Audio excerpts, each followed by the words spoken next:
মুহররম মাসের আমল, মুহররম মাসের রোজা কয়টি রাখব এবং মুহররম মাসে কি কি আমল করব। মুহররম শব্দের অর্থ হলো নিষিদ্ধ, সম্মানিত, মর্যাদা সম্পন্ন। আল্লাহ পাক রব্বুল আলামিন আসমান জমিন সৃষ্টির সূচনা লগ্ন থেকেই 4টি মাসকে সম্মানিত মাস বলে আখ্যায়িত করেছেন, ফজিলতপূর্ণ মাস বলে আখ্যায়িত করেছেন। আল্লাহ তাআলা বলেন, ইন্না ইদ্দাতাশ শুহুরি ইনদাল্লাহি 12 শাহরান ফি কিতাবিল্লাহি ইয়াওমা খালাকাস সামাওয়াতি ওয়াল আরদা মিনহা আরবাআতুন হুরুম। যেদিন থেকে আল্লাহ তাআলা আসমান জমিন সৃষ্টি করেছেন সেদিন থেকে এই মাস গণনার ক্ষেত্রে 12টি মাস নির্ধারণ করে রেখেছেন, নির্ধারণ করে দিয়েছেন। এর মধ্যে থেকে 4টি মাসকে সম্মানিত মাস বলে আখ্যায়িত করেছেন। মুহররম মাস এর মধ্যে থেকে অন্যতম একটি মাস। হিজরি সনের প্রথম মাস হলো মুহররম মাস। এই মাসে যে ব্যক্তি নফল রোজা রাখবে আল্লাহ পাক রব্বুল আলামিন তাকে শ্রেষ্ঠ মর্যাদা প্রদান করবেন। রমজানের রোজার পরে সবচেয়ে ফজিলতপূর্ণ রোজা হলো মুহররম মাসের রোজা। তাই আমরা মুহররম মাসে বেশি বেশি করে নফল রোজা রাখব। বিশেষ করে 10 মুহররম আশুরার রোজা কোনো ব্যক্তি যদি রাখে আল্লাহ তাআলা তার পূর্ববর্তী এবং পূর্ববর্তী 1 বছরের গুনাহকে মাফ করে দেবেন।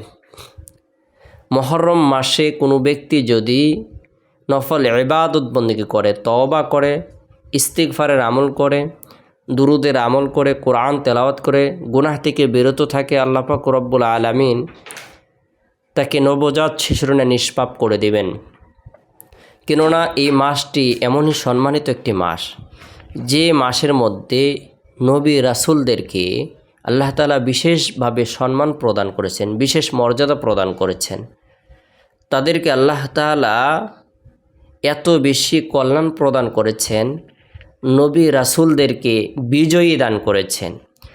হযরত আদম আলাইহিস সালামের তওবা কবুল করেছেন আল্লাহ তাআলা মুহররম মাসে, এবং কি হযরত নূহ আলাইহিস সালামের নৌকা মহাপ্লাবন শেষে জুদি পাহাড়ে এসে আটকে যায়। হযরত মূসা আলাইহিস সালামকে আল্লাহ তাআলা বিজয়ী দান করেছেন, ফেরাউনকে আল্লাহ তাআলা ধ্বংস করে দিয়েছেন।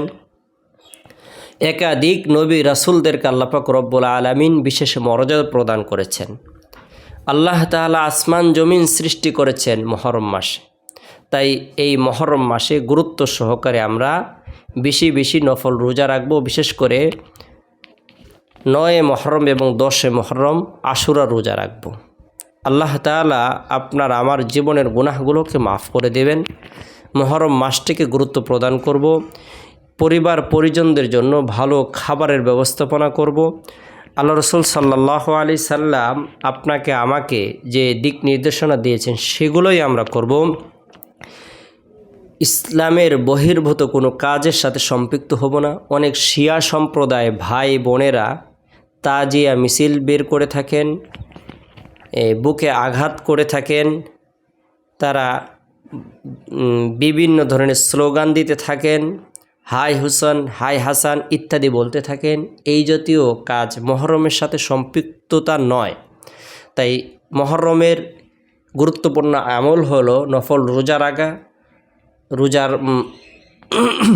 মুহররমের গুরুত্বপূর্ণ আমল হলো মুহররম মাসের ফজিলত বুঝে গুনাহ থেকে বিরত থাকা, নেক আমল করা, নফল রোজা রাখা, আল্লাহ তাআলার দরবারে অধিক পরিমাণে তওবা করা। আল্লাহ পাক রব্বুল আলামিন আমাদের সকলকে মুহররমের তাৎপর্য বুঝার আমল করার তৌফিক দান করুক। সকলে ভালো থাকুন, সুস্থ থাকুন, সকলে সুস্বাস্থ্য কামনা করে শেষ করছে। আসসালামু আলাইকুম ওয়া রাহমাতুল্লাহ।